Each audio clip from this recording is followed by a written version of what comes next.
I believe that we will win. I believe that we will win. I believe that we will win. I believe that we will win. I believe that we will win. I believe that we will win. I want to say thank you for everybody that showed up. I appreciate you all coming today to support ending preventive detention in Minnesota. Thank you so much. Your support means so much to us, coming out here in the heat of the day, and we appreciate you, each and every one of you. So I just want to tell a quick story. I came here from Arizona to be with you guys today to support our loved ones in MSOP and St. Peter and other shadow prisons like it in Minnesota. I missed 2 flights, and before I missed 2 flights, my battery died in my car, and I was sitting there out in the desert of Arizona with a dead battery going, this really sucks. I had to wait 4 hours before somebody came to jump my car. 4 hours out in the hot sun with no water, no food. I was hungry, I was thirsty, and it was hot. And I thought, man, what if nobody comes? What if nobody comes? I'm gonna die of thirst. I'm gonna die of hunger. But it's just one day. It's not even one day. It's just 4 hours. And I started thinking about like all the things that our loved ones have to suffer in that place. And especially now with the hunger strike just ending, but they were on hunger strike for longer than 4 hours, longer than a day, longer than 2 days, with no water, no food. So for 4 hours, I think I can hang in there with my son and the other people that are in there with him doing the hunger strike, and I can suffer a little bit with them. And then when I missed 2 planes to come over here, and I had to stay awake, and I couldn't find any comfort, and I had to sleep in the airport, and I didn't have a blanket, and I was cold. Again, I thought about what they must be going through with the hunger strike and the terrible conditions that they have to live with in that place that they call a treatment program. They don't get medical, they don't get comfort, they don't get proper psychiatric treatment. They never come home. Yes. This is not a life sentence. Treatment, rehabilitation is not a life sentence. And so my point is that a little bit of suffering for our loved ones and solidarity kind of goes a long way. So I'm proud and happy to suffer a little bit for my loved one.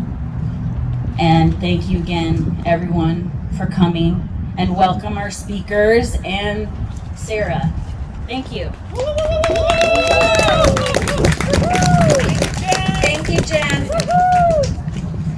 I just want to welcome you all.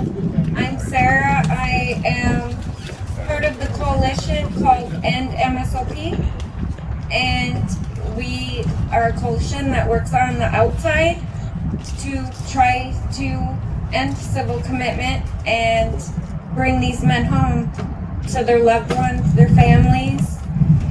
And we work in tandem with the Ocean Coalition, which is a group of men that are a coalition on the inside of Moose Lake, which is a civil commitment facility, if you don't know.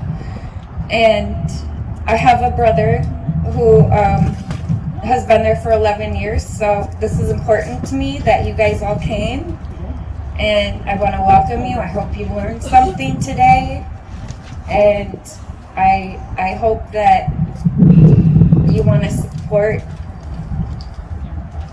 to end civil commitment.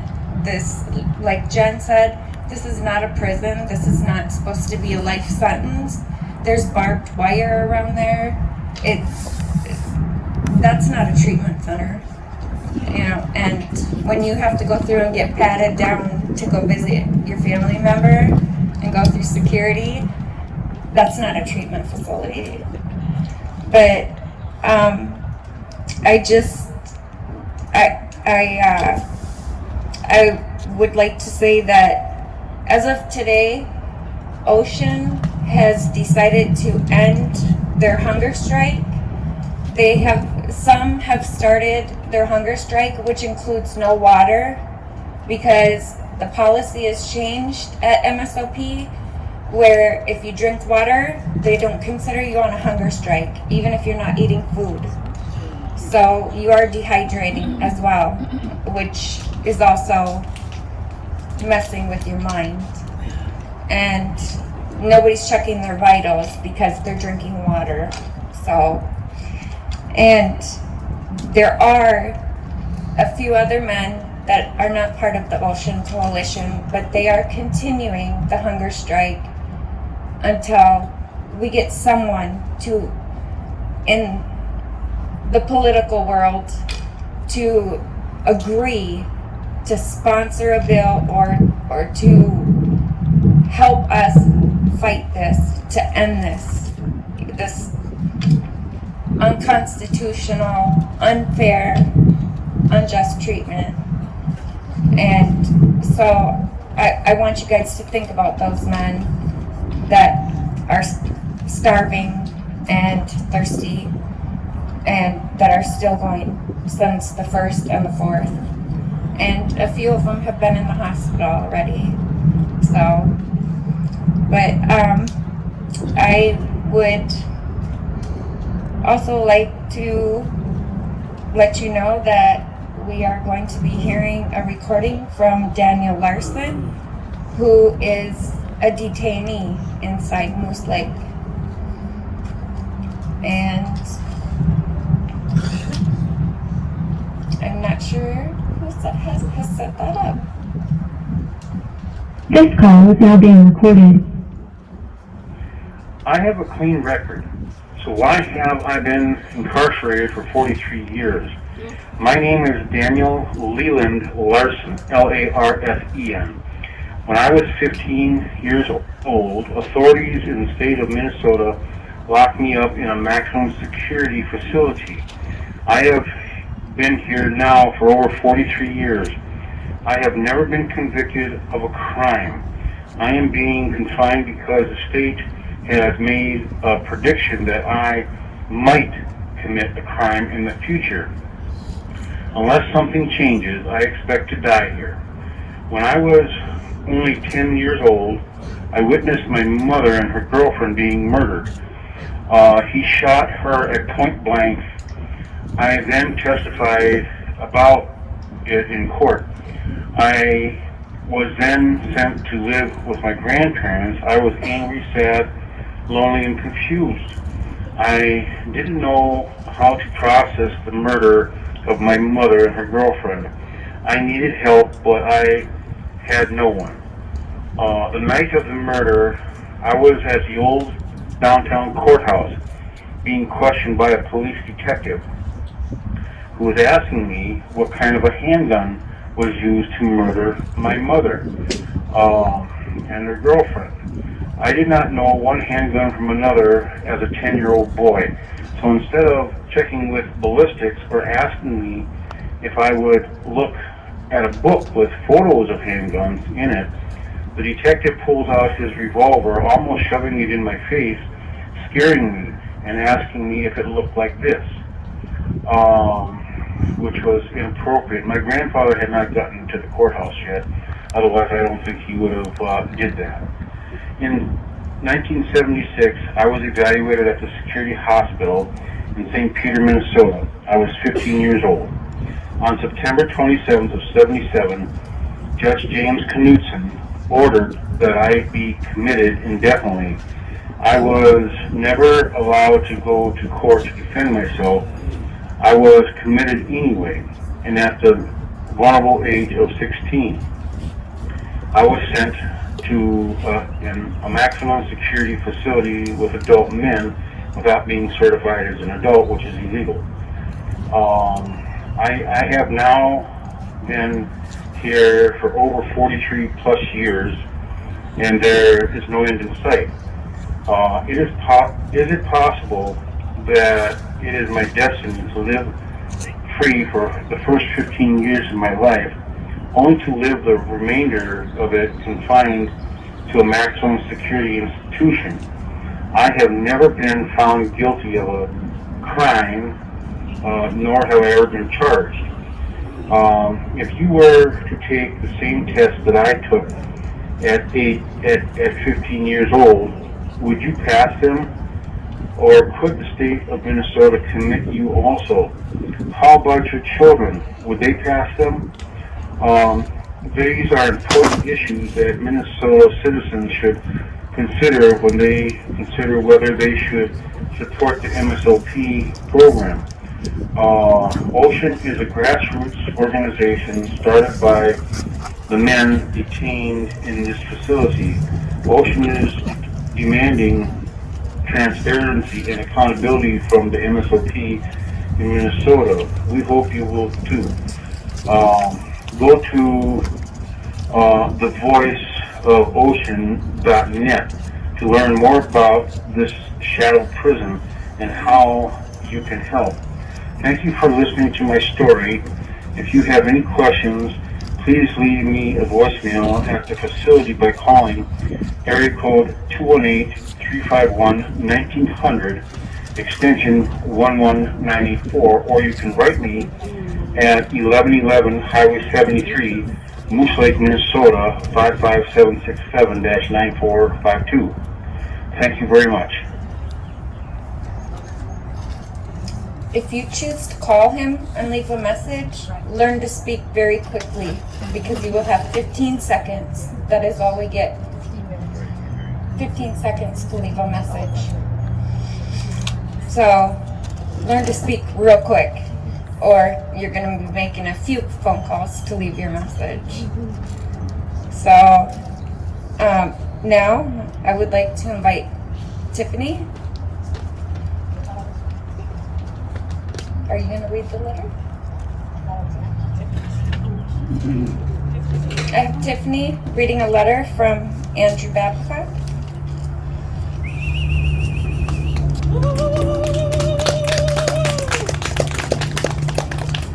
Okay, so July marks the 26th anniversary of the doors opening at MSOP. Since then, 88 individuals have died with a death rate of 1 every 42 days. Within the first 20 years, there was 40 deaths, and in the last 5 years, there's been 48 deaths. I'm going to be summarizing a letter written by Andrew Babcock. He was one of the first people to work at MSOP when it opened in 1995. He's written a testimony of what he experienced while working as a security counselor. Although this was written in 2005, a lot of it still holds up today. I'll be talking about the beginning of the program, some changes with the staff, the increase of security, and the attitudes of employees and the public. The facility opened in Minnesota, and it started with a positive atmosphere with a lot of interaction between the clients and the staff. They received 4 to 6 full weeks of training. They were meant to be a model for other states that were going to begin using civil commitment for people with sex offenses. But then things changed. The training time for staff decreased. New security counselors were hired from the housekeeping and kitchen staff. They had no training other than what they've learned on the job. Social workers and behavior analysts were security counselors being temporarily reassigned. They didn't need requirements for the state because it was only a temporary position. It soon became obvious to everyone that meaningful treatment was a ruse and it was more about preventive detention. The one thing necessary for meaningful treatment is to have a therapeutic environment. The treatment declined and was replaced with an irrational escalation of security, past the point of harassment and arguably being abusive. They did this with random searches, strip searches, and they were not even trained on how to do those respectfully. Treatment and security ended up being bounded together, and he had heard it argued that a security violation is also a behavioral violation because of them rebelling against authority, which would also prevent a phase a phase increase in their treatment. So the attitudes of the employees and the public, as a lot of us know, the socially acceptable and expected position is to hate these people. The staff even believed that they were there to be punished for their offenses, but this is not a prison. But they still believed they were not there for treatment. He said, quote, "I once told a peer that I couldn't memorize all of these new rules and security policies. They told me not to worry. We aren't the ones who get in trouble if we don't." So counselors were quick to join in on this patient bashing, or else they would be considered a patient lover or accused of having boundary issues, and then the administration would investigate them. So that kept the staff subordinate and hesitant to speak against those unjust policies and decisions. It created an us versus them mentality between staff and clients. And another quote from his letter, "In fact, when one of the patients would die, we would say, 'Another one completed treatment.'"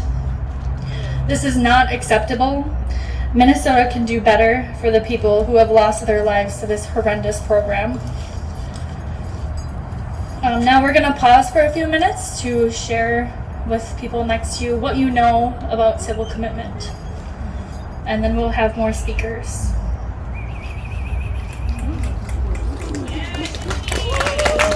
Or she thinks she's a doctor and she has all the say. They do not get to go and talk to this real doctor. I write to 12 men, and not one of them has ever mentioned this Dr. Berry, Dr. John Berry, that's supposed to be on staff. So it is just not right. And that's getting into specifics. It's just, You know, when you think about it. Now, what I learned is that our Department of Human Services, DHS. you're sitting down. Yeah, that's all right, I know. That their annual budget, and they do child protection, they do adult protection, which part of that is the petitions for guardianship. They do the medical, they do child support collection, and their annual budget, 1 year, is $17.5 billion. So when I learned that the MSOP, the $94 billion annual budget that we have there, imagine if we could just, close it up, take that $94 million, distribute it to families, and they could get their own treatments, they could do what they need to do, and not to fund the program, because it isn't a program we have. My son was 3.5 years. They sentenced him to a weekly treatment center in Austin. He had to drive back and forth. And he did that, and he graduated from there. In fact, the lady that had been with him and worked with him agreed that he could go 4 days down to Texas to visit us over Christmas. When he come back, he had a different, her husband was then the counselor. The therapist, whatever you want to call it. And they did a test, lie detector test. He passed, but this other fellow said no. They had him arrested. Go away. It's just rotten. Well, this lady up north that I know, her son just got to MSOP, and she thinks by reading what it says on the website about, they do all this treatment service, they do all this and all that this is going to be beneficial to him. No. And she doesn't know what's really going on. No. All right, guys. Testing, is this thing on? No. It isn't? Okay, well, it's on now. Okay, my name is Derek Loeb from onespalling.com, and I have been tasked with taking care of the dry 50,000 foot overview here. So I am going to use a handy cheat sheet because it is hot, and I've got to go over the dry material, and so I've got my water ready for the dryness. My first contact with a detainee of the Minnesota Civil Commitment Program was through a man named Chris Crick, who is still incarcerated at the Moose Lake facility. Now, I followed his story now for 11 years, and I count my blessings that I've never lived here in Minnesota, because by virtue of the very low bar created by the civil commitment program in this state, I could have been one of them. I could have been one of the hundreds of civil detainees with little to no hope for freedom. A recent article in the Reason magazine succinctly stated, "Civil commitment pretends prisoners are patients." While this statement holds true for civil commitment in general, Minnesota stands out arguably as the worst civil commitment scheme in America. In the late 80s and early 90s, this state revived neglected civil commitment statutes created in the 1930s as a reactionary response to a handful of high-profile events, and particularly to bar the release of one individual from prison. The state changed the name of the newly minted civil commitment program in Moose Lake from the Minnesota Psychopathic Personality Treatment Center to the Minnesota Sex Offender Program, despite the fact not every civilly committed person was committed for a crime of any type, much less one sexual in nature. A series of state and federal court rulings in the 1990s, including the landmark SCOTUS case, Kansas v. Hendricks, have lowered both the standards by which a person can be civilly committed and the burden of proof required. The MSOP can have somebody committed by virtue of a personality disorder or even a paraphilia not otherwise specified, standards that are nearly universally rejected by the psychiatric community. SCOTUS declared civil commitment was not punitive and constitutional arguments are therefore invalid, which emboldened the powers to be to expand this costly and ineffective program. Tim Pawlenty symbolically signed a moratorium on civil commitment in 2006, but even before then, nobody had been released from the NSOP between 1994 and 2012. As a result, Minnesota ranks number 2 in total of number of detainees, 743 of them as of April of this year. And while California has 7 times the total population as Minnesota, they have about only 200 more civil detainees. If going by a per capita rate, then Minnesota beats every other state by a long shot. The demographics of MSOP detainees reflect national concerns that the system discriminates against minorities. 12% of the men in the MSOP are African American, yet only 6% of the population in the state is African American. Native Americans are also overrepresented. The Static 99 R tests that are used in treatment evaluations adds points if alleged victims are of the same gender, and as a result, roughly half of those at the Moose Lake facility are from the LGBTQ community, including 22 transgender women. With high turnover rates, no stability in therapy, and apathy or even malevolence from some of the staff there is little to no hope for release ever. To date, only 14 people have been completely discharged from the MSOP. Such releases have only been made possible by litigation filed by the detainees themselves. Another 88 detainees have graduated from the program through their deaths. By contrast, Wisconsin, your next door neighbors, have released 114 civilly committed persons from 2009 to 2013, despite having a program only half the size of the MSOP. A 2011 evaluation from the Minnesota Office of the Legislative Auditor concluded that the program was costly, lacked reasonable alternatives to civil commitment at a high security facility, detained people who were actually not considered a high risk to society, a high turnover rate in the staff and management, and a lack of a clear pathway for progression in the program. The auditor recommended exploring lower cost alternatives, changes in the commitment standards and sentencing policies, and providing actual treatment. This year, the MSOP is going to spend $96 million, or $393 per inmate per day, over 3 times what most of us paid for our hotels to come to this event. So exploring lower cost alternatives that allows detainees the opportunity to earn eventual freedom would be a win-win for the detainees and society as a whole. Civil commitment is currently being used to circumvent the U.S. Constitution, extending incarceration. 11 years after I began to blog for Chris Crick, and a decade after the state legislative auditor called for alternatives to the MSOP and a clearer pathway for graduation, little has actually changed, and what little progress has been made in recent years had come about through the hunger strikes, the litigation, and the Voices of Ocean Coalition demanding change. Today's rally is just another step towards an alternative to this expensive yet ineffective monument to predator panic. So now, let's see, Mary is our next speaker. A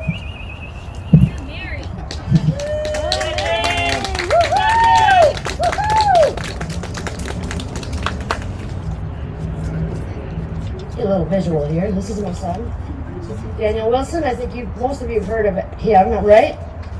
I have to put it anywhere. So I want to thank everybody today for coming. My name is Mary Schoen, and Daniel Aaron Wilson is my son. And if I refer to him as Aaron, that's because that's what what I called him when he was growing up. And I want to thank all the guys that put this on from the inside.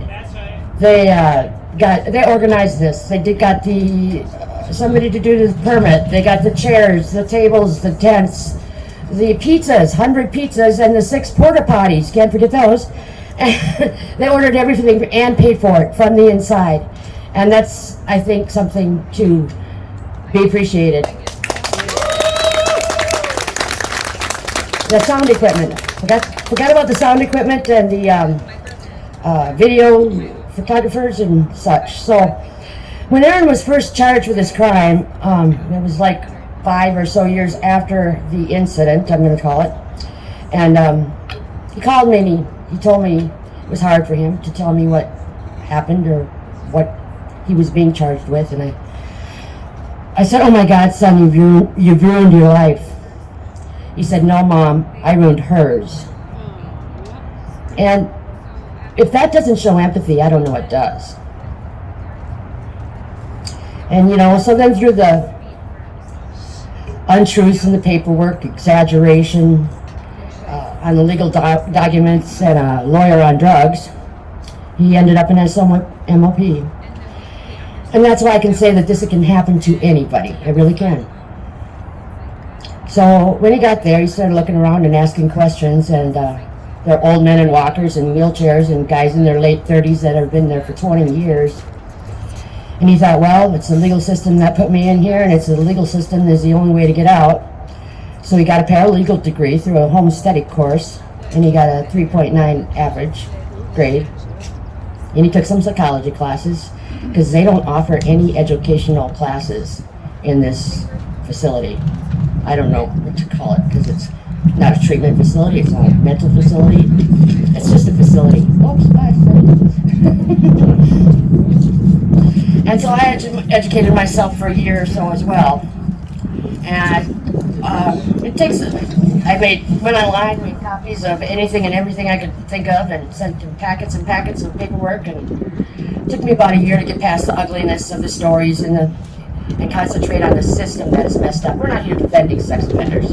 That's not what this is about. This is about the system that put them there unjustly and unconstitutionally. And that's what needs to be changed.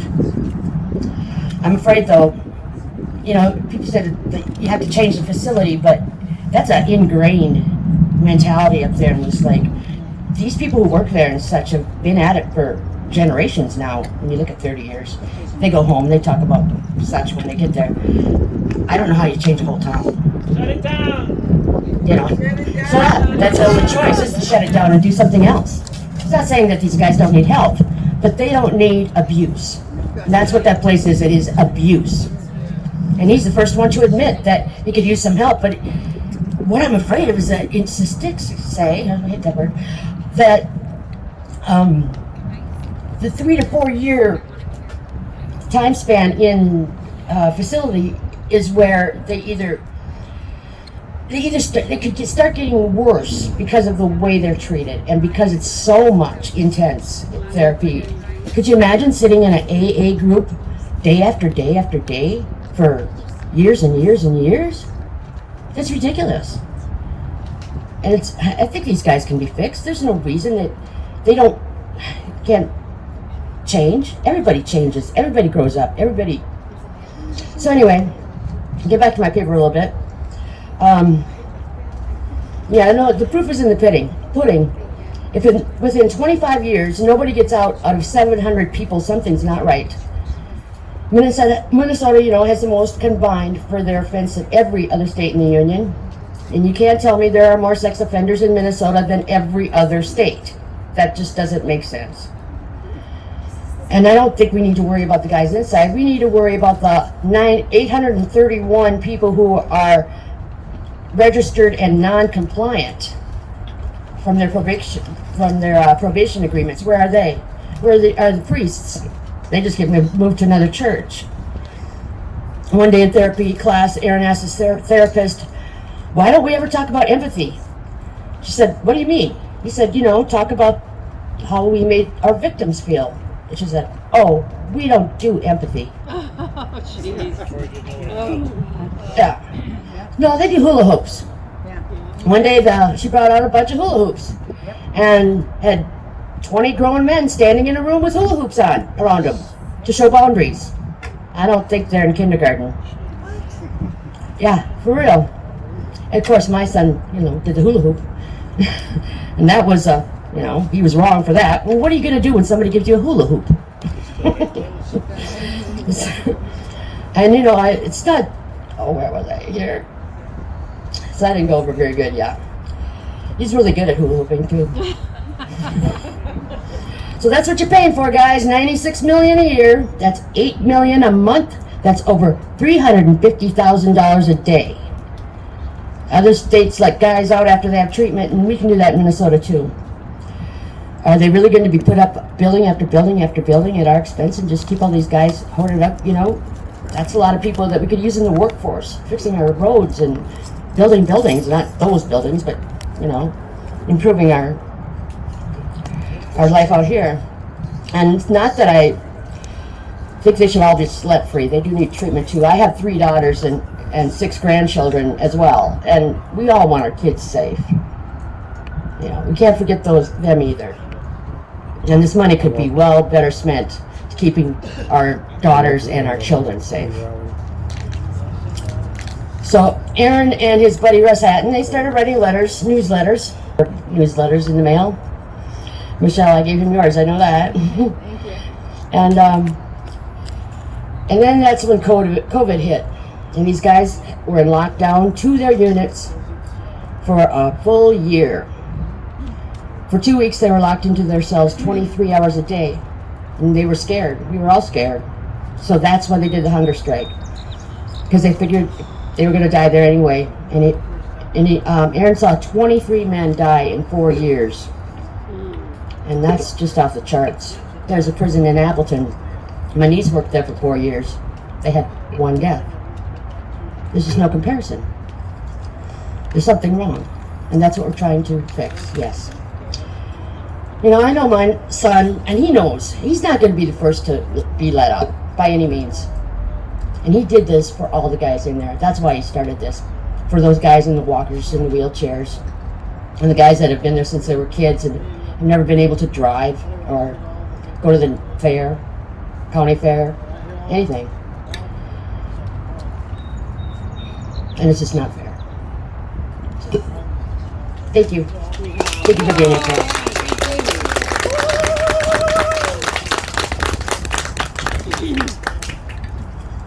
I also just want to say really quick that Mary's son, Dan, is one of the co-founders of the Coalition Ocean, and him and the other members of the Ocean Coalition, they get 15-minute phone calls.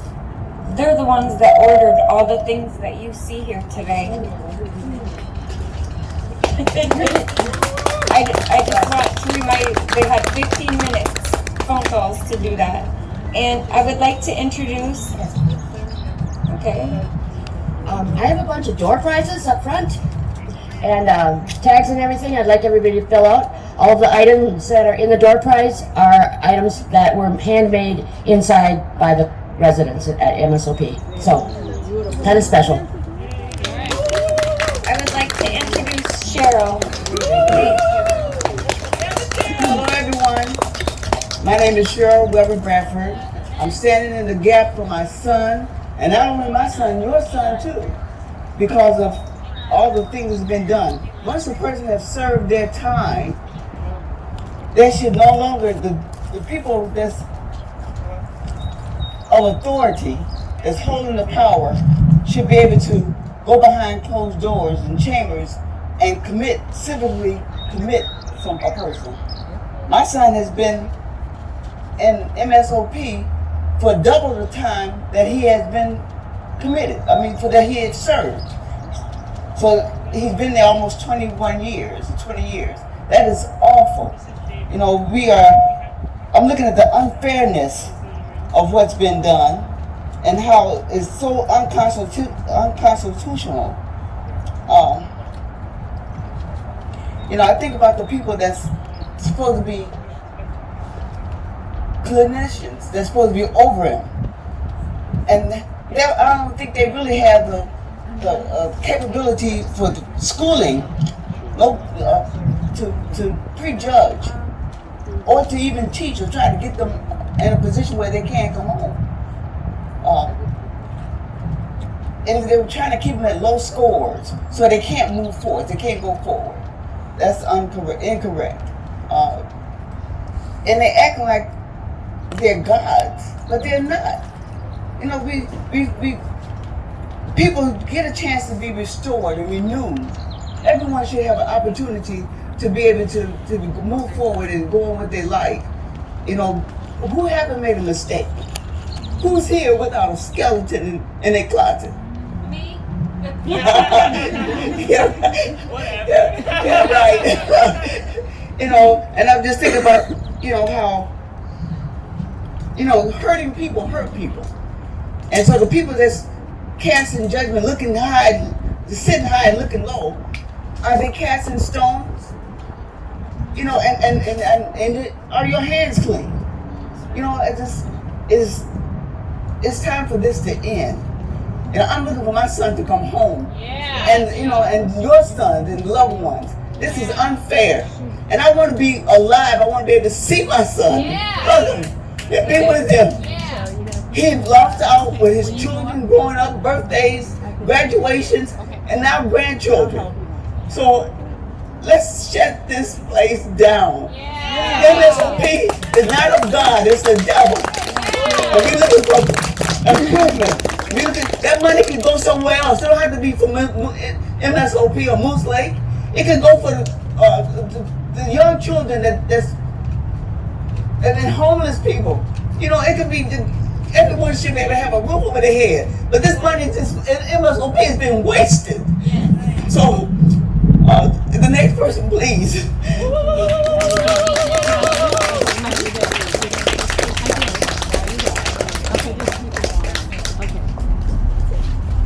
I'd like to introduce Michelle McDonald. Thank you, Cheryl. Yep. Okay. Yay! Hi, everyone. Well, I'm Michelle McDonald. I'm a constitutional attorney. I've been an attorney since 1987, practicing here in the good state of Minnesota. I'm also licensed to practice in the United States Supreme Court of America. And I want to educate you a little bit, because the Constitution doesn't give us our rights. It's there to preserve our rights that we have by virtue of being born on this earth. It's like the air that we breathe. I've also been a small claims court judge and a family court referee for 22 of those years. And I started a nonprofit called Family Innocence, which is an organization dedicated to keeping families out of court and resolving conflicts and injustices peacefully. And we do that by restorative circle mediation. And this kinds of processes are done in prisons, they're done in court, they're done in all kinds of places, but they are not done in Moose Lake. And I don't know why. I'm also a Supreme Court candidate this last year. I ran for Minnesota Supreme Court Justice statewide and almost won. And that's the highest court in our state. It's a constitutional court. How did I get involved in this program? Well, I think Mary mentioned that Dan Aaron Wilson had sent me a letter. And thank you, Mary, for getting the addresses together. I was running for Minnesota Supreme Court Justice, and I got a letter in the mail. Dear candidate, okay. I understand that he sent this letter to all of the candidates, and I'm the only one that contacted him back. And the first thing I recognized was, I thought to myself, and he sent me this nice letter, and I thought to myself, I thought this was already resolved. I had heard about the issues with MSOP in Moose Lake, and I had heard that the processes there and the program had been declared unconstitutional. So I probably read one article, I think it was in 2015, and thought the issue was resolved. And it isn't resolved. And the first thing that I recognized when I called Daniel back, I couldn't get through. I could only leave a 15-second message. Now, what could I say in 15 seconds? I couldn't even leave my cell phone number. And then what I also recognized that when he called me back, he had to pay to call me back. So he had to have, and now I'm realizing through Mary, is that they only have a certain time they can even listen to messages. So it is just that alone, no communication to the outside world. I learned I couldn't visit him. Even if I was his attorney, I couldn't go in there and visit him. I watched a hearing when we had to wear masks. Isn't it great that we all don't have to wear masks? Can we get a cheer for that? I was in court watching a hearing that another attorney was doing for someone with MSOP, and here's what happened. They were asking me why I was there, and it was an empty courtroom. There were a three-judge panel, and the attorney, we all had to leave the room because the attorney that was representing this individual in there could not even get in there to talk to their client, nor could they, talk without the judges being present. So I had to leave the courtroom. It was empty, and the three judges had to leave the courtroom just so the attorney could talk with the client, and it was pretty ridiculous. So I want to quickly say that, and I'm not very quick, and I know I only have 2 minutes, so I'll try to be quicker. But that day, what I did was, they asked me why I was there, who was I there on behalf of, and I wasn't on behalf of. I didn't think I was there. I knew I was on behalf of Oceans. So I quickly, when the clerk said, "Why are you here?" and I'm a well-known attorney, so the judges recognized me, and I had my mask on, and I'm in this empty courtroom, the only one watching the proceedings. And I went outside to call my office to say, what does OCAN stand for? Because I didn't want to say I'm here for Ocean. I was afraid they'd ask me what it stood for. And I said, somebody at my office said to me, it stands for Overcoming Corruption by Empowering All Nations. And I used the word empowering, and I don't know what it was before that. That E stood for something else. And when I talked to Daniel afterwards, he said, I love that word. He goes, we're going to change because of my mistake. We see how God is so good? We're going to change the acronyms to Overcoming Corruption by Empowering All Nations. So the program is unconstitutional. Preventive detention, which is locking someone up for not what they have done, but what they might do in the future, is unconstitutional. And it's contrary to our basic fundamental legal principles for freedom. I went back and I was researching a legal principle that I'd heard of over the years, and it's it dates back to, at least the legal journals date it back to 1769, Blackstone, and it says that the legal principle is that the law holds that it is better that 10 guilty persons escape than one innocent suffer. Then I learned that Benjamin Franklin also said the same thing, but he increased the 10 to 100. And he stated, it is better that 100 persons should escape than that one innocent person suffer. And I researched even further, and I learned that it's a biblical principle. It's the idea that it would be preferable that many people escape consequences than a few innocents suffer. The legal principle is in the Bible. Genesis, in the narrative of the cities of the plain, Genesis 18, 23, 32, for those of you who want to write it down. And I want to read it, and then I'll close. I'm going to read it exactly, because Abraham was talking to God at this point, and they were going to go destroy Sodom and Gomorrah. So then Abraham approached him and said, will you sweep away the righteous with the wicked? What if there are 50 righteous people in the city?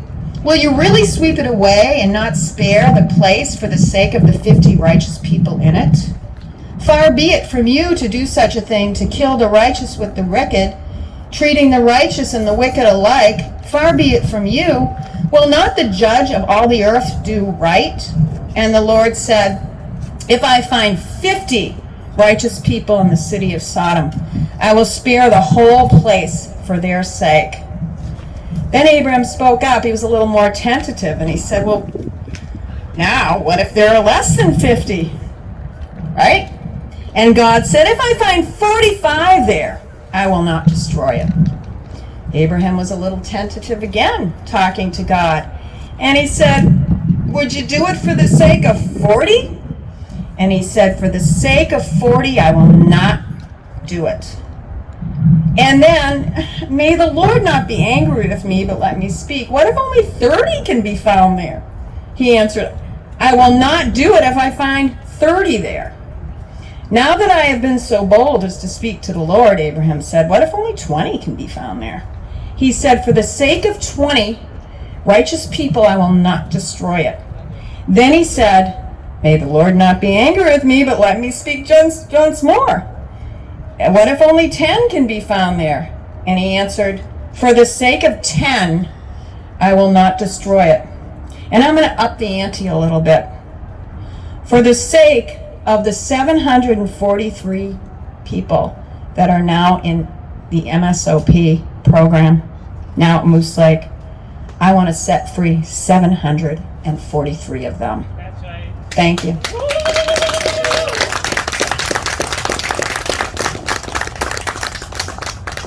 Thank you, Michelle. Up next is me, and I'm going to tell you a little about my story and how I got connected to the coalition called End MSOP and why I want civil commitment shut down. I have a brother who has been detained in Moose Lake for 11 years. This is my brother. He didn't look like this when he went in. He was a boy. This is a man. This is a grown man. And before he went in, I knew nothing about civil commitment. I thought he was going there for 18 months and then getting out or coming home to a halfway house or going home, you know, living with our mom, something, going to chemical dependency treatment.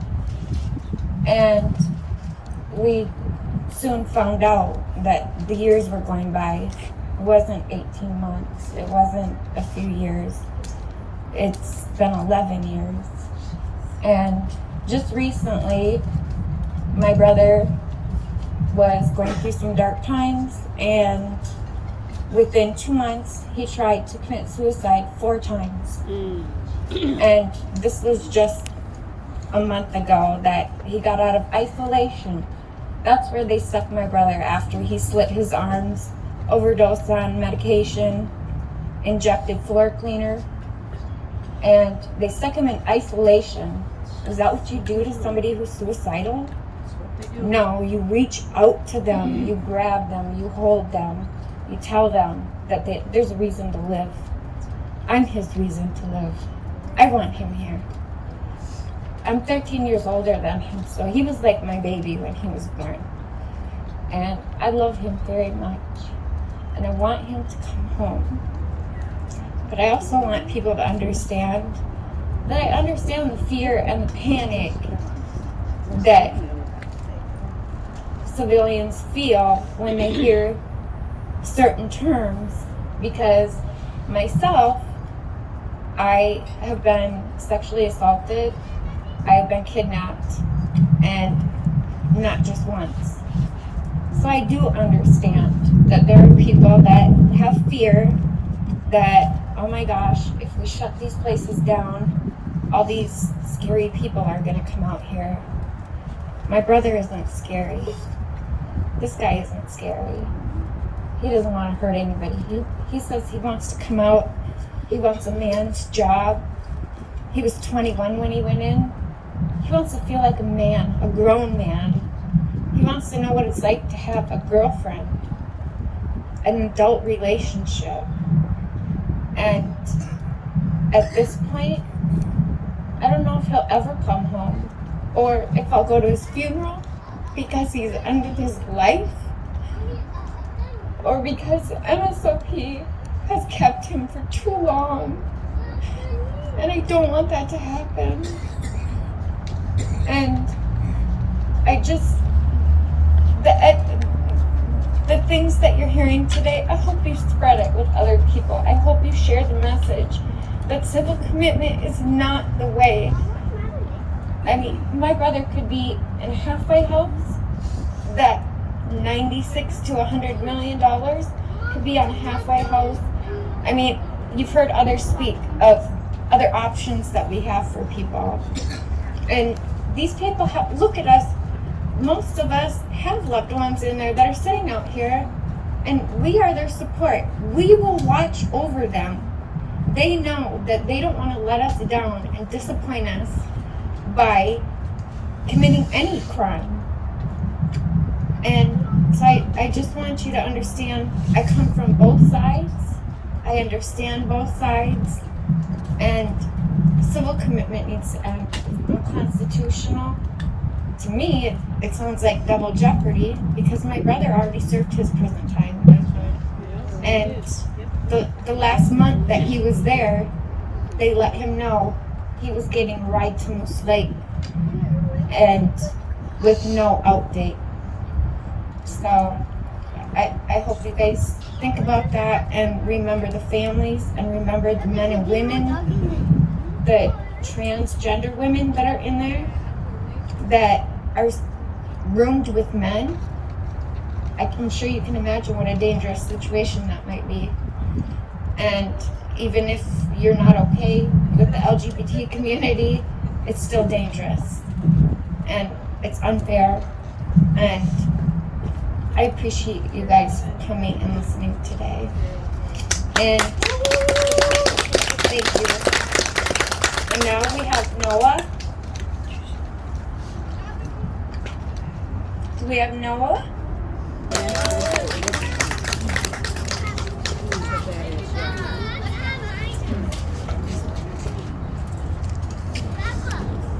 Hi, I'm Vicki Henry from Women Against Registry, and we're a nationwide organization that advocates for registrants and their families.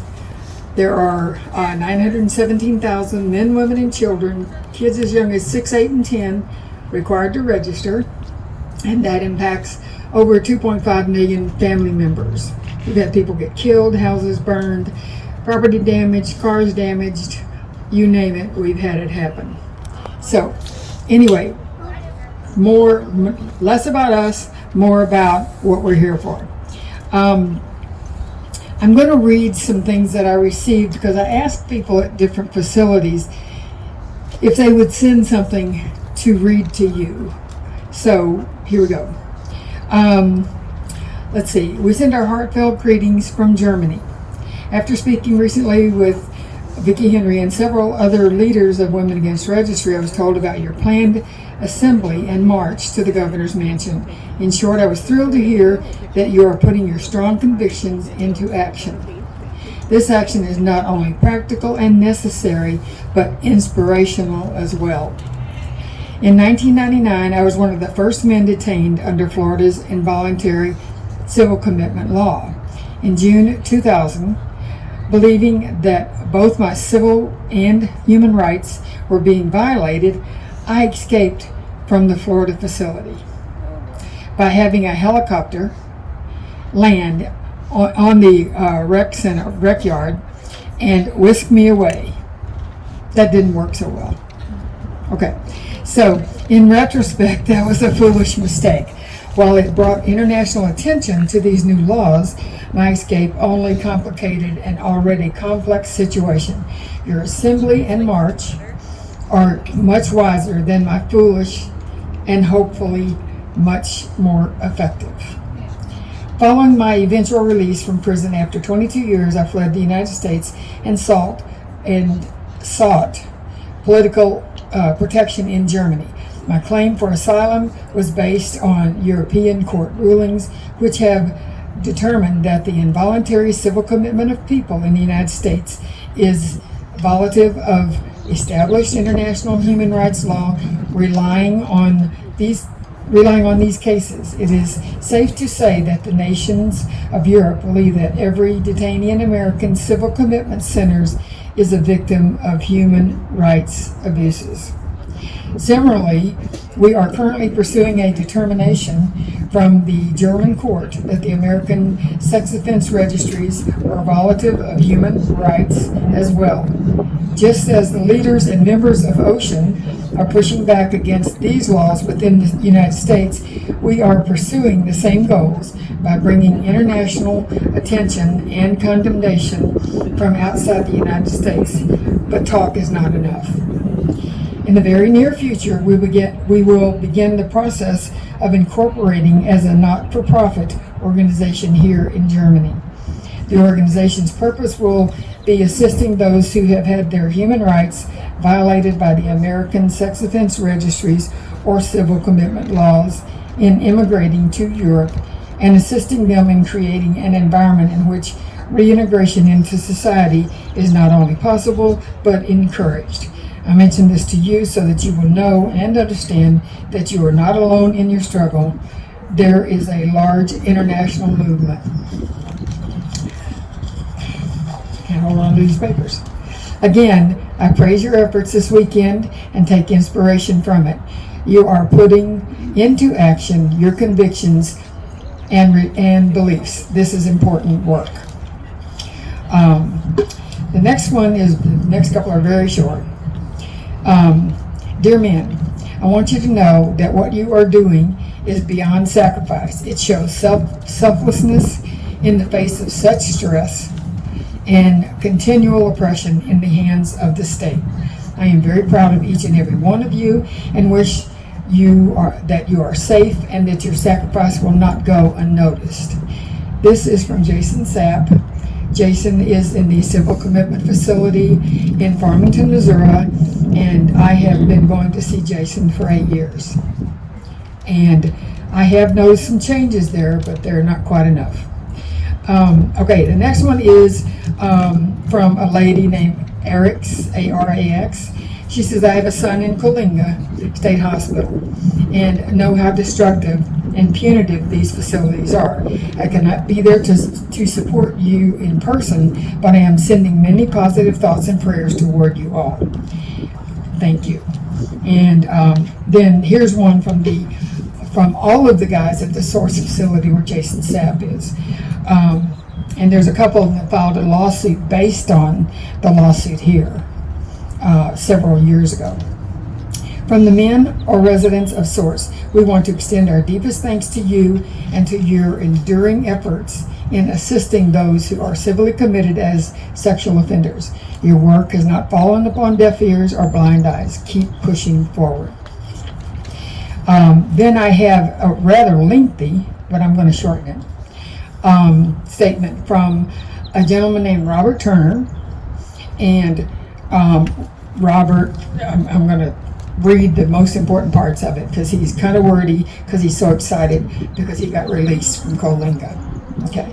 And he was also at one of our conferences in St. Louis and helped Garnet Bogman from Just Future lead a workshop. And he was so excited to be a part of that and to be seen as an important human being. He was very appreciative, and he attends the Zoom meetings and all that stuff. Okay. To our brothers at Moose Lake, I bring greetings from Coalinga State Hospital in California, where those still trapped in civil commitment process further. The civil commitment process refer to themselves as hospice prisoners. My name is Robert Turner, and I was a hospice prisoner myself for 12 long years after finishing my term at the California prison system. I spent most of those years in treatment, going to groups, taking their tests, completing their assignments before getting released back into society with only the requirement to check in 5 times each year with the local police department. My cooperation in treatment and the writing of the detailed release plan certainly helped to convince my new evaluators that I was safe to be let go, but that wasn't the most important factor that got me released. What got me out was the fact that I was assigned to get new evaluations at all. And that was the result of a court decision in favor of an entirely different compatriot, someone who challenged and prevailed application of our sexually violent predator law in state court. Without that challenge, without his will and his determination to take on the system, to file his paperwork and to continue his appeal with motions and hearings until a final victory won him a brand new set of evaluations.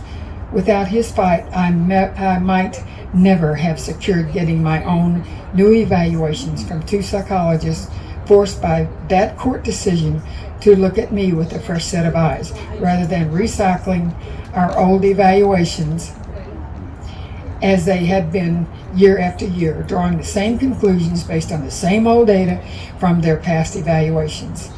Those state evaluators can be very lazy in their work. No, say it ain't so. That brave hospice prisoner's victory in court saved me and won me my chance at freedom. And now I am out living, functioning safely in society here in Fresno.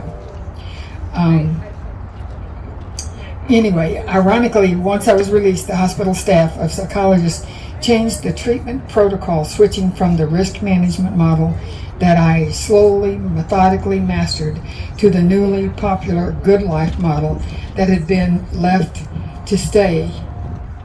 Had I been left to stay past 2012, I would have essentially had to start all over again with treatment using the new protocols, such as the contradictions in the methods of dealing with former prisoners who once committed sex crimes.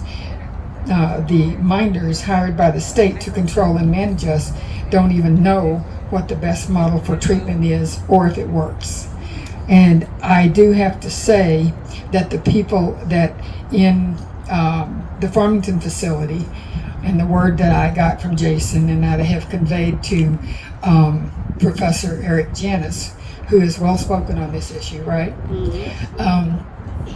Is that they have changed the program so many times in Farmington that they're just essentially about ready to give up. It's like, we work toward this, then they change the goal. And it's not fair, but that doesn't really matter, does it? Okay, so lastly, he says, the songwriter and activist Woody Guthrie said that progressive movements sometimes advance like a growing pile of sand on the end of a teeter-totter. For a long time, the pile slowly gets bigger and higher until one day the critical mass is finally reached. And all at once, the seesaw flips down on the other side. It may seem like no progress is being made, but the time will come, and it may come unexpectedly. So don't give up. Don't give up your hope. We will win everyone's eventual freedom when we stand and fight together as one. We are, as we are doing, growing our ranks as we continue to educate the public and the courts.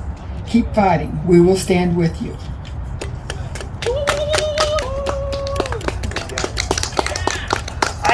I drove up here from Illinois. No, I didn't drive. My friend Vicky and Chuck drove me up.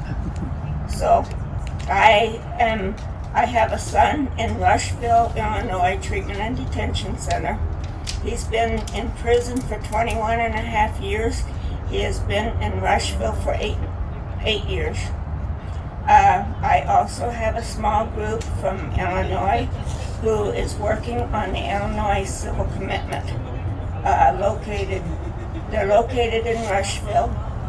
Our group meets about once a month. We meet near Chicago.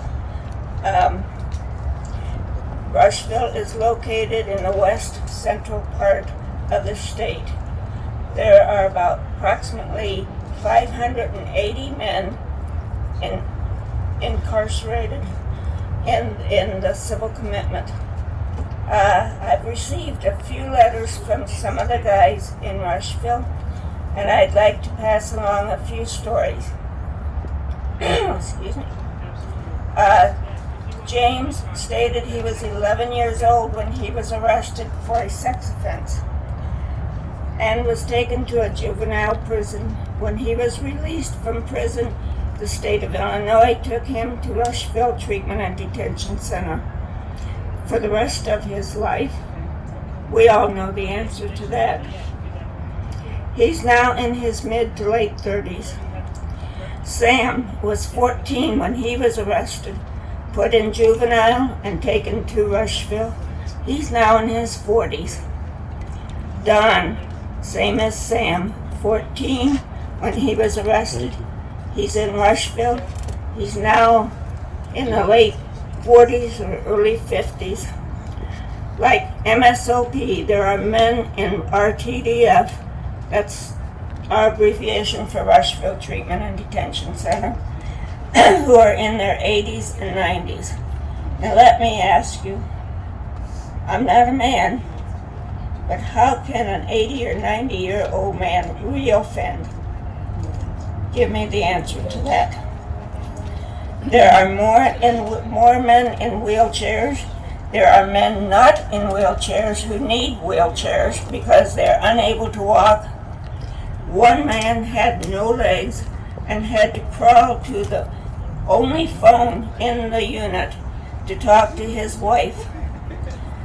And unfortunately, the phone would stop ringing as soon as he got there because he had to crawl to the phone. No one was allowed to help him, and the staff refused to help him. He died recently because of lack of care. You don't have to be guilty of a sex offense. You just have to be accused, falsely for some men, of a sex offense. And then you're treated as if you raped and killed a person, and you didn't even touch a person.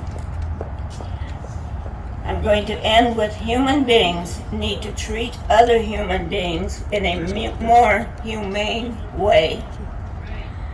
And I'd like to abolish civil commitment. We're working on it in Illinois.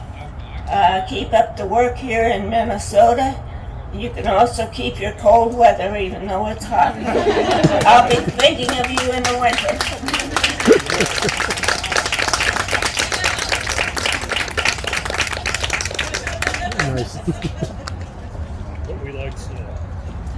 Before we have a short Q&A, I would like to introduce one last family member, Robert Johnson.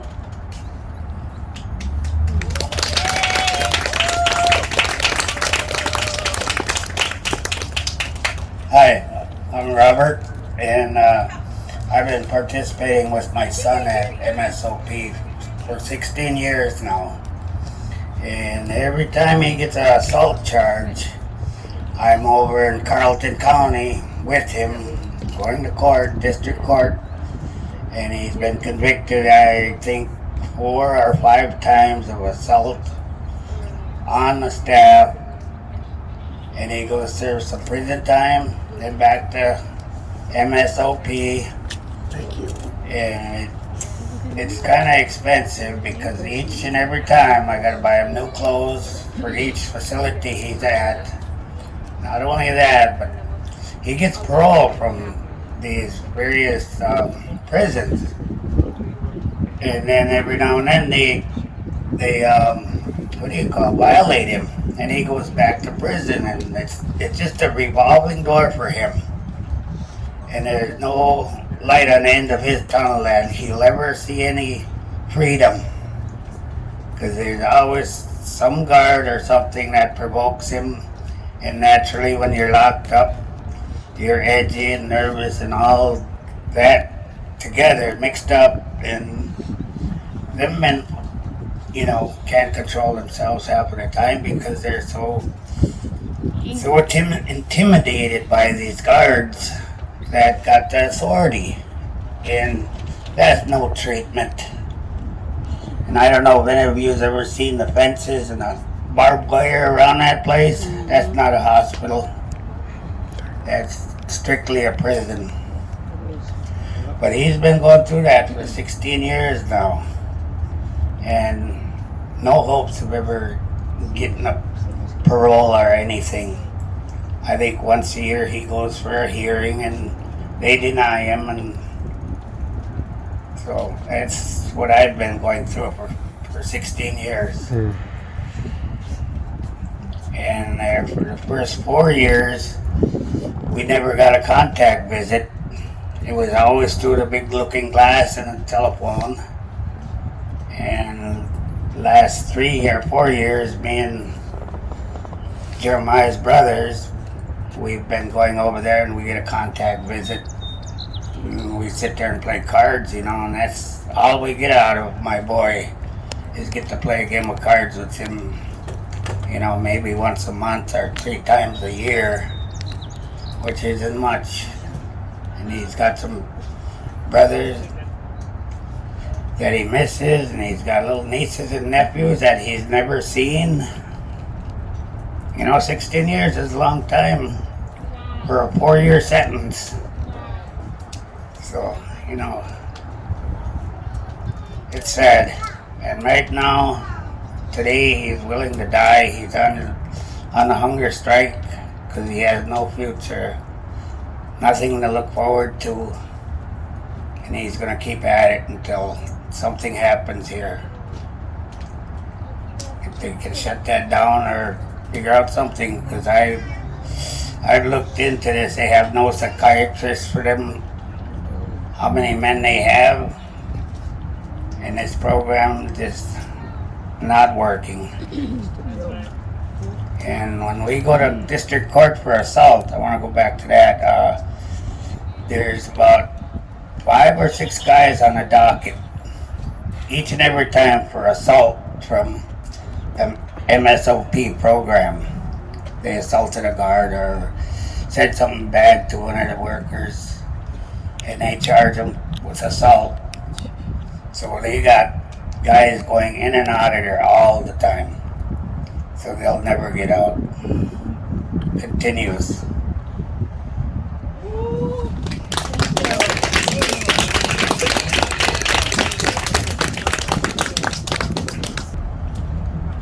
Thank you, Robert. And I want to remind you guys that his son is 31, am I correct? He's a young man. 34? So he's like my brother. He's a young man, and he needs a chance at life. He has brothers that need someone to look up to. So I thank you for sharing your story. We would like to open up just for a few minutes here for anybody that wants to ask some questions or just make a comment. And we want you to keep it polite and So, if you have a question, go ahead. I just want to make a comment. When you talk about what I learned in law school and other legal principle, this is years ago, is the only... Okay. I just want to make a comment, Michelle McDonald. When you talk about another legal principle that I learned in law school is you only go to prison for 3 reasons. The first is punishment. Be punished. The second is rehabilitation. Right. So you can get out. And the third is that you are so dangerous to society that you do need to be locked up. So I'm going to leave you with that, because these men need to get out of there. Thank you, Michelle. Do they have visiting at MSOP right now because of the pandemic being over and stuff? Do they have visiting right now? Yeah. They recently opened up contact visiting. It needs to be by appointment, and only so many people. You can just walk in. We were there yesterday. They just. Yeah, you can just walk in. Okay. Walk in. I visited people there in the past. I just want to know if I can do that now. Yes, you can.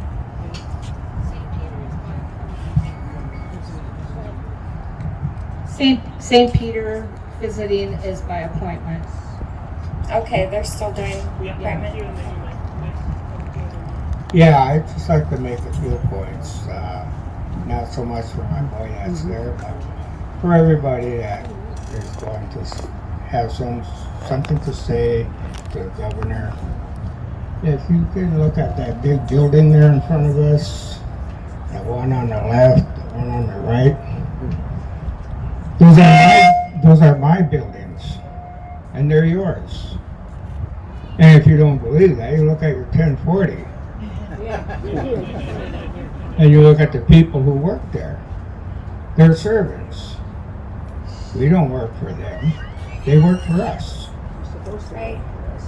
They do things to make the laws right. Sometimes they make mistakes. They make more mistakes than we do, but at the same time, we have a right to say something, and that's our right. They're a servant. When Rochester come and said to Jack Benny, I want to go out and play cards tonight, I'm sorry, pal. You work for me. I don't work for you. They're servants, and we have a lot to say.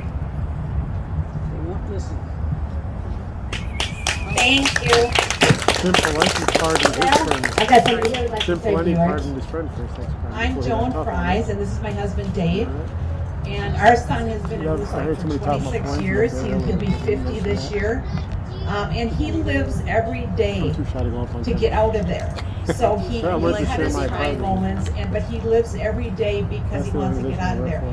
And he wasn't able, he wanted to do the hunger strike, but wasn't able to do it. He tried it, but he donated money for today and did things that he could do. And he's a precious son to us and deserves to get out of that place. And all the rest of your loved ones deserve to get out of Moose Lake. I just can't, sometimes I'm just so, I'm often frustrated with the place. So do you work for the... Anyway, we just got all hanging there together. I'm willing to fight. And we have to remember, if we don't stand up for other people's given rights, we're in jeopardy of losing our own. That's right. And we're doing it for ourselves and our families and for everybody. Because nobody deserves to be treated like this. I don't care. They have paid for their crimes. Doesn't matter what they did anymore.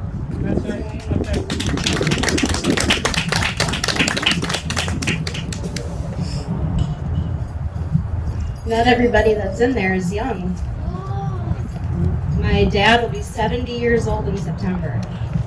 Before he went into Moose Lake, he was due to get a defibrillator because he has a heart condition, and very serious, actually. We were about a week away from the cardiologist setting up his defibrillator appointment.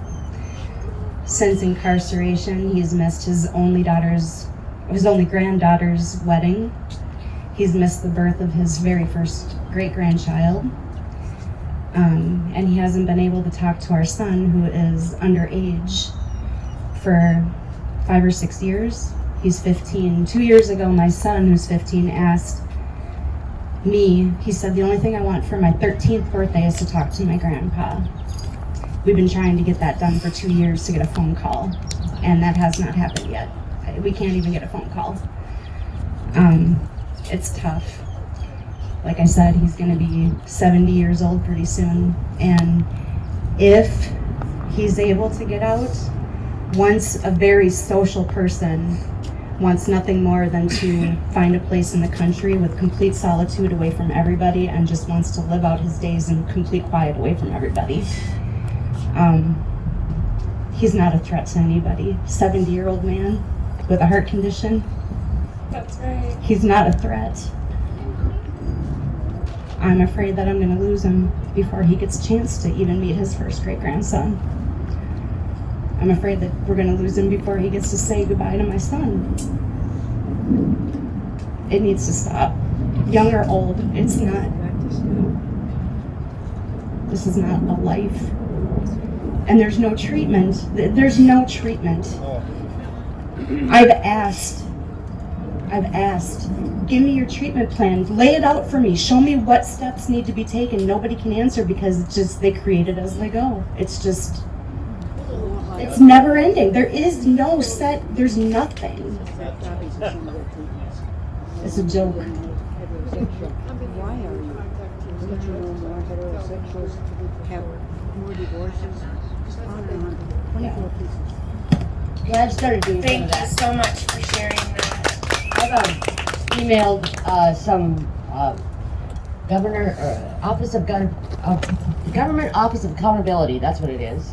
And I've emailed to DHS National Licensing. They are doing an investigation.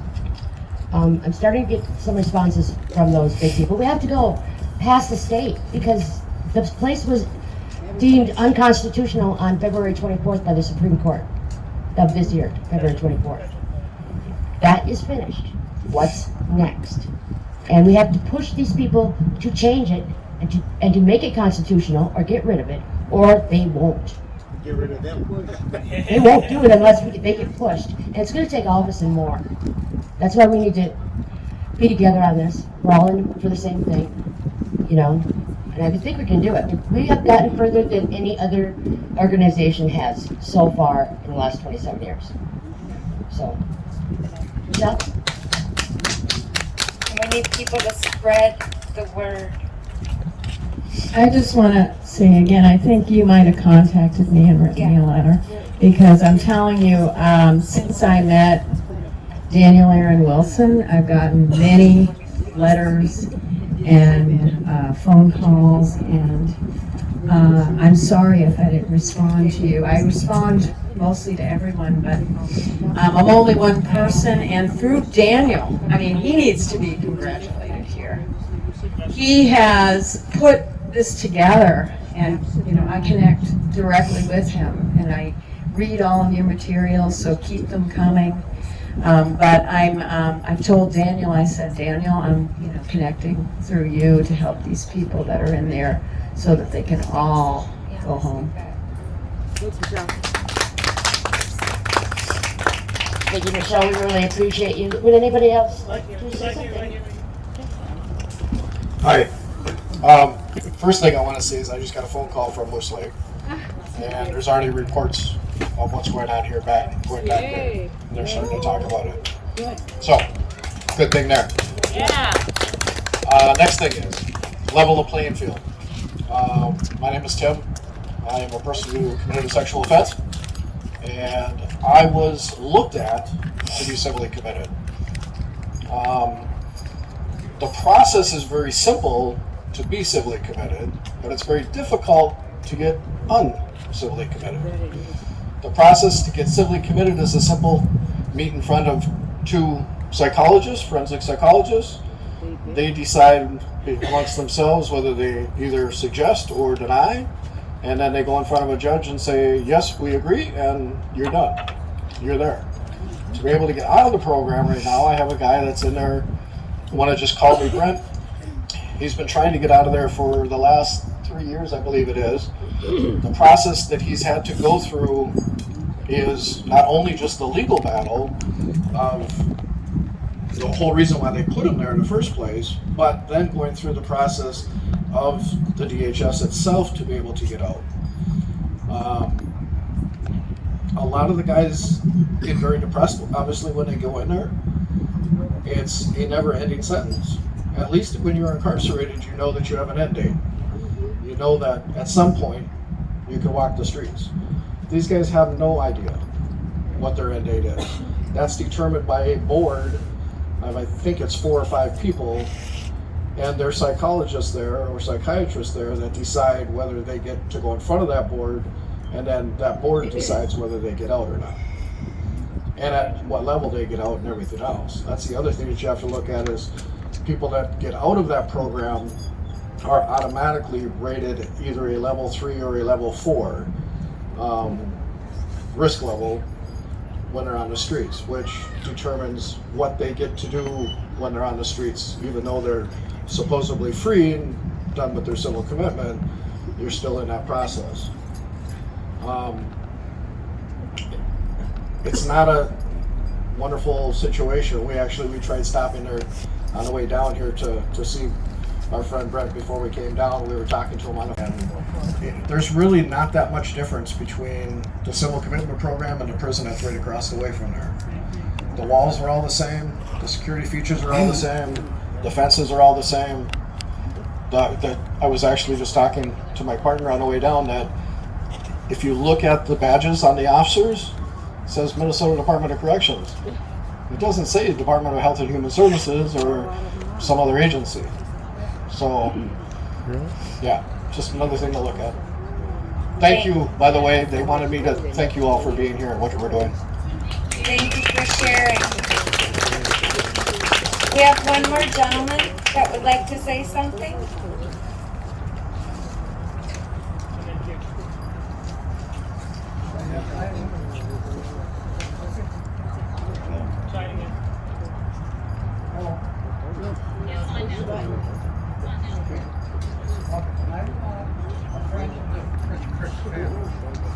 I'm 85 years old. Hello.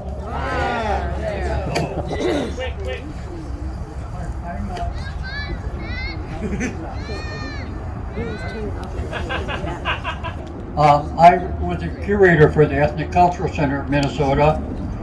I'm 85 years old now. This is Chris Crick's father, right here. Yay. I was raised when he was a young man, I'm a little older, and his, while Chris Crick wasn't sent away, his wife died and Chris Crick was not even allowed to go to her funeral. This is where I really got involved because my brother lived next to them, and since kids, hard-working man right here, truck driver over the United States and so on.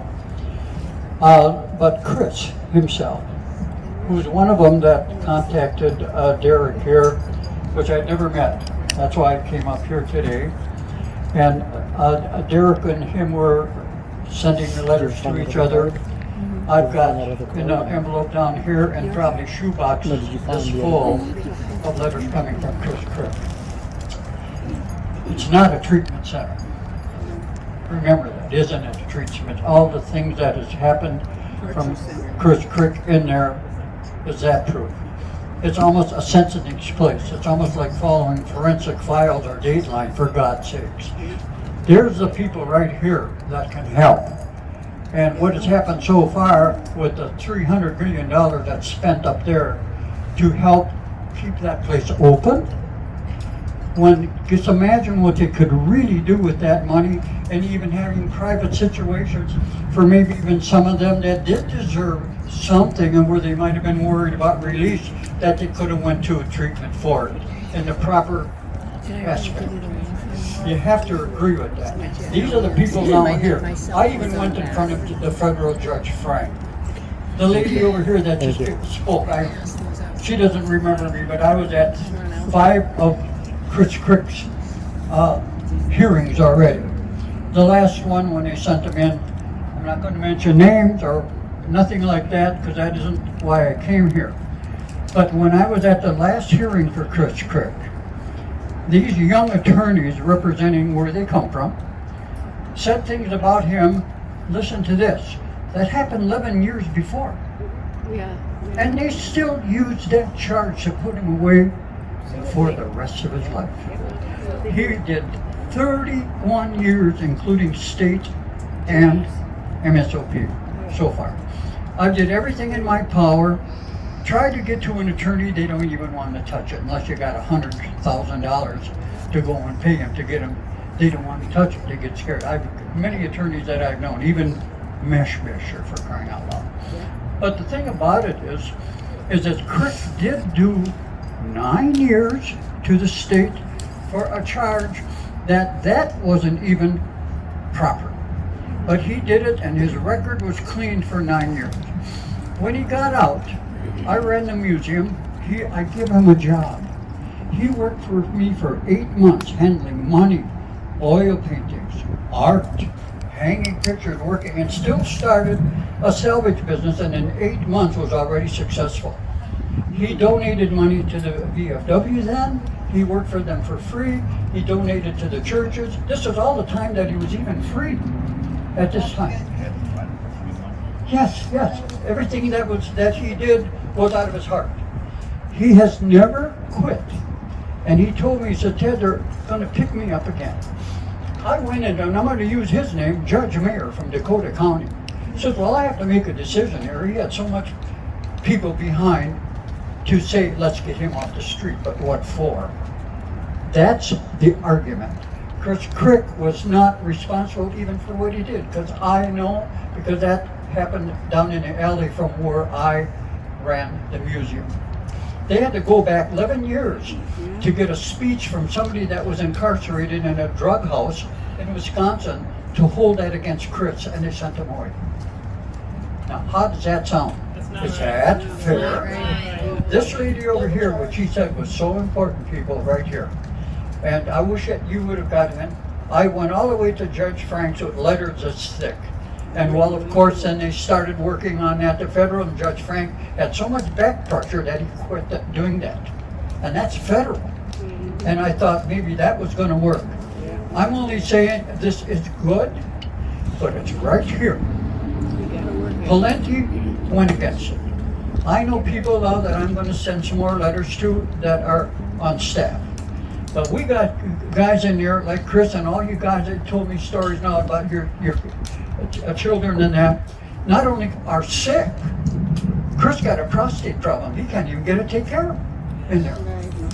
Then they go and put someone in his room that did have a problem. And he would call me at my house and everything. He said, Ted, I don't know what to do. He said, I'm just going to go in solitary confinement. He says, I don't want this man to, when I'm sleeping, to go and possibly touch me. Maybe he was someone that did belong there. It's a total percentage, but the majority of people that were here, and I say that more than the majority of what these guys are doing in there and waiting for their freedom. Chris Crick built a business up in 8 months in the scrap business that was successful. What did they go and put him away? I cannot believe it. And I went through 5 hearings to him. The last hearing, I'm not going to say where or what, the last hearing, the 3 judges up there were reading books. And I'm sitting there reading books. Their decision is to give him freedom. Well, I didn't even know that was going to happen, and it didn't, of course. So now Chris Crick totally with the state, and up there now he's got 31 years. Thank you. 31 years from me. You see, for me, being from my hometown, didn't even really know what I want to say here, but I can point that thumb up here. Yeah. This is the place.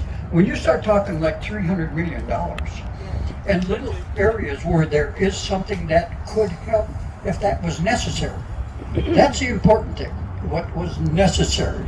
If there was even a problem, giving them a chance to get their freedom anyway. And why put them away? And then they say truth, and if you pass in there, and I told one of the gentlemen here, that if they can't locate the parents or something, they put them in a graveyard with no names on the stone. Am I correct? That's a fact. But anyway, this is why I'm talking to Chris Crick and everybody that came here that got children there and brothers there. And I think that this is a program now that you really have to work hard at to try to get the people right up here. Thank you. Thank you. Yep, 96 million a year, and 84 million of that goes for salaries. The highest psychologist is getting paid $400 or more $1,000 a year. For what? To play the game. It's all about the money. That's what it is. Thank you so much. One more person? Okay. Here. I'm Cheryl Bradford, Reverend Bradford. I'm speaking on behalf of my son again. He called me and he told me about the people that went to Moose Lake to hunt horns in the parking lot. And he said the very next day they had brick barricades come and put about 15 barricades to stop cars from coming up into the lot, as if the people were going to come and run through the doors. They afraid of us. Yep, they are. Let them be afraid. They need to be afraid. That's right. Because our children, our kids, our loved ones have support. My son has so much support, it is just unbelievable. And for them to not even try to recognize or let, the people, they don't want the people to think that's inside that they have support. They're trying to keep them shut down and I don't know, just like in an ignorant state. Like you all are here up under my supervision and nobody else care about you. But that's a lie. That's right. So I just want you to know that, I just think about it. If we have support for our kids, we need to continue on to stand in the gap for them. That's right.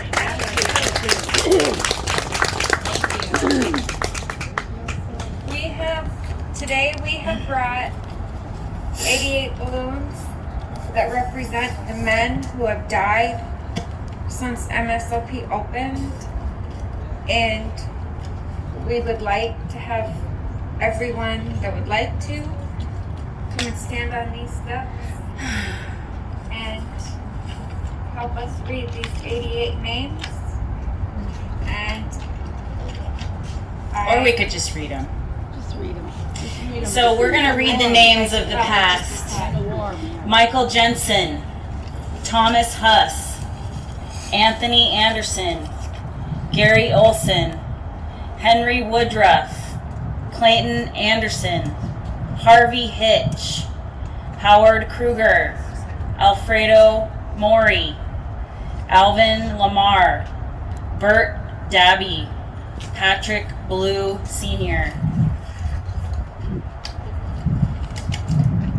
Gail Wachowski, Gerald Leach, Louis Weimer, Steve Larson, Bruce Lindquist, Scott Super, Clarence Patterson, Edward Weiss, Jerome, excuse me on this one, LaChapelle, thank you, Kevin Olson, Raphael Feather,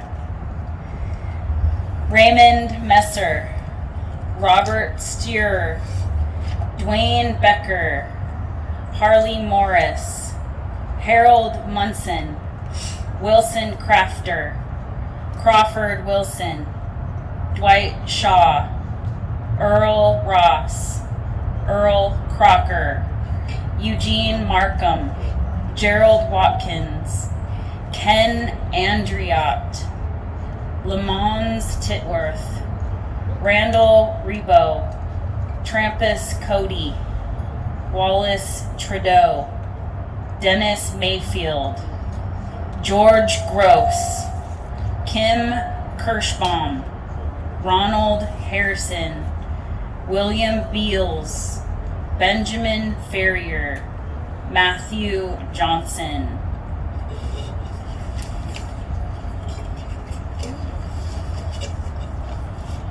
Forrest Lumbee, Jerry Daly, Matt Marietta, Joe Mazda, John Berg, Dan Martinez Jr., Daryl Dunleavy, Harold Hubbard, Richard Enneback, Richard Heil, Ed Howard Sr., Roy Fichter, John Birkland, Robert Swan, John Ayers, Roger Kolb, Clark Kruger, George Kinebaum, Greg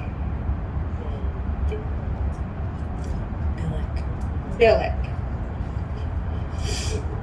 Randy Syme, Stephen Fitzpatrick, Bruce Foley, Delbert Tucker, Donald Neff, George Taylor, Jimmy Ramey, John Dowdy, Robert Scott, Stanley Young Sr., Steve Landis, Tim Yepma, Mardell Kutsky, Robert Descartes, Bill Meach, Emery Bush, Thomas Clark, David Janetta, Ken Delaney, Charlie Stone, Gerald Olson, Jim Slater. And that's all the names, and that's too many names. And remember, some of these people were veterans. They're people's children, people's fathers, people's brothers, sisters, aunts, uncles, friends. It's not right. They're gone. It's too late. We can't save them. But we can save the rest of the people. If we all speak up.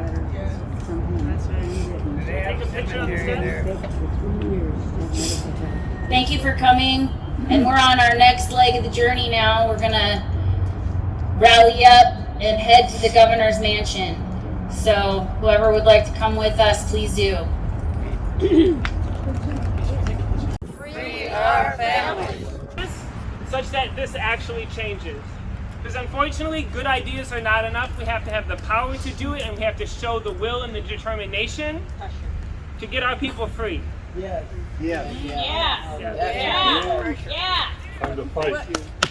But David, when he says that there are movements to cross out the law, that can happen, and I think we should all pray that that does happen.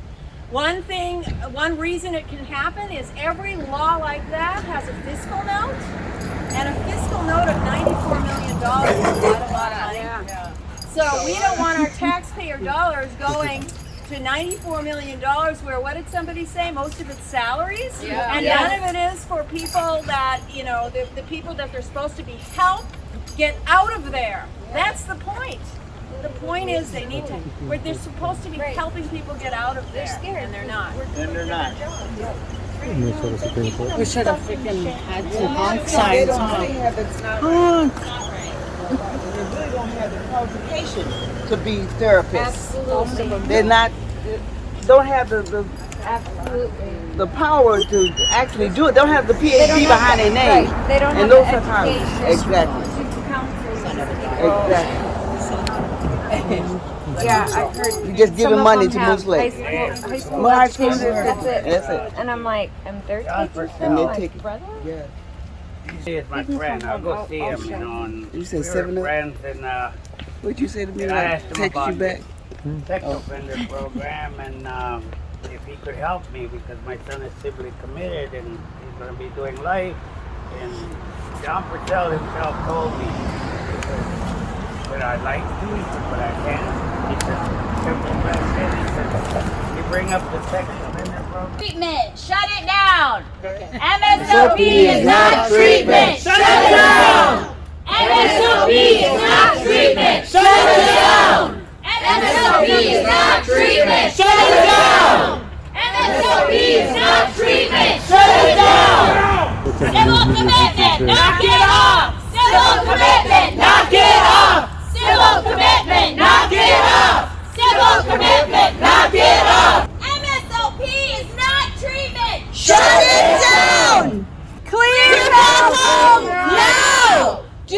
something before they die.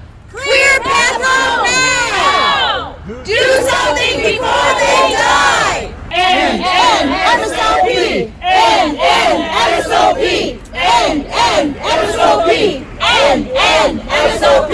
End MSOP. End MSOP. End MSOP. And what is MSOP? What does that stand for? MSOP stands for Minnesota Sex Offender Program. And none of us like that name. It wasn't called that in the beginning, and I'm sorry, I don't remember what it used to be called. The name has been changed multiple times, but now it sounds more scary. And if you go on their website, of course, they say the worst of the worst are in there, and I can tell you right now, my brother is not that, he's tall, but he's not that scary. So, you were at the Capitol earlier, now outside the governor's residence. What's your message? What you're trying to get across today? We want the governor to know that he has the power to do something about this, to help end civil commitment. That's our main goal, is to end civil commitment, and that's what MSOP is in St. Peter and Moose Lake. And we would like him to join us in trying to find a way to end this and find appropriate solutions. And we would like other politicians, representatives, to join him and join us and get involved in having a discussion. This isn't taboo. And some of the people being held in this program, are these people who they're civilly committed? Have they not been on trial for specific crimes? Or why are they being held? Some of them have committed sex crimes, and they have served their prison time. A judge ordered them a certain amount of time. They've gone to a Minnesota prison. They served their time. At the end of their sentence, somebody showed up and said, we're going to hold a hearing, and you might be civilly committed, or you are being civilly committed. And instead of taking the bus home, or your family picking you up, they drive you out to these shadow prisons that are out in the woods in these little dinky towns that nobody sees them, so they don't know what that is. Do you know how many of these facilities exist within the state? There's 2, St. Peter and Moose Lake, and there are 20 civil commitment facilities in the United States. And in the other states that don't have it, there's no difference in sex crimes or reoffense. So why can't we end it here and do whatever they're doing? And you're saying Minnesota is treating these people differently than most of the rest of the country, yes. And you'd just like to These have a people discussion. have not committed murder, so and nobody wants to be thought of for the rest of their life for the worst thing they've ever done. Whether you were 5 when you did the worst thing you've ever done, or 20 or 50, you should not be judged. Your character should not be judged by the worst thing you ever did. Everybody deserves a second chance. What if it was your kid? What you would like to say? What if it was your kid? We need What if the it was your kid? to join us. What if it was your kid? Facebook page, as I mentioned. What if it was your Find us kid? and the MSOP on Facebook and join us. What if it was your kid? Get involved. You can join our coalition. You can be part of something like this. We need you to write your representatives, call them, email them, and tell them this is wrong. And you're spending my tax money, $100 million, to run these places, and these men are not getting treatment. And they are not fairly treating people of other races and rights, and they're not fairly treating the LGBT community. Thank you very much. What if it was your kid? Shut it down! What if it was your kid? Shut it down! What if it was your kid? Shut it down! What if it was your kid? Shut it down! What if it was your kid?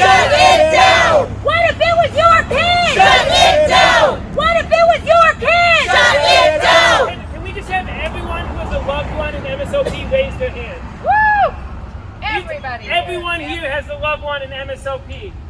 All of these people have loved ones trapped as a life sentence that should not exist in this or any state. More than country. one. More than one person. This is America. Yeah! This is America! This is America! And in fact, I was talking to a man from Nigeria yesterday, and he said he came to America to be free, to be in a just society where there's not war and terrorization of the children. And this is America, and look at what's going on. These people are being terrorized by the exact system that some people come here to find peace in. Shut it down! Shut it down! Shut it down! Shut it down! Shut it down! Shut it down! Shut it down! Shut it down! And the reason that it needs to be shut down is it's not a program. It's unconstitutional. It's a prison. That's right. And it's an unconstitutional place. And we need to free everybody there. Everybody that's there. It's not a treatment place. The treatment center does not have barbed wires and guards that pat us down when we go see our loved ones. Thank you for coming.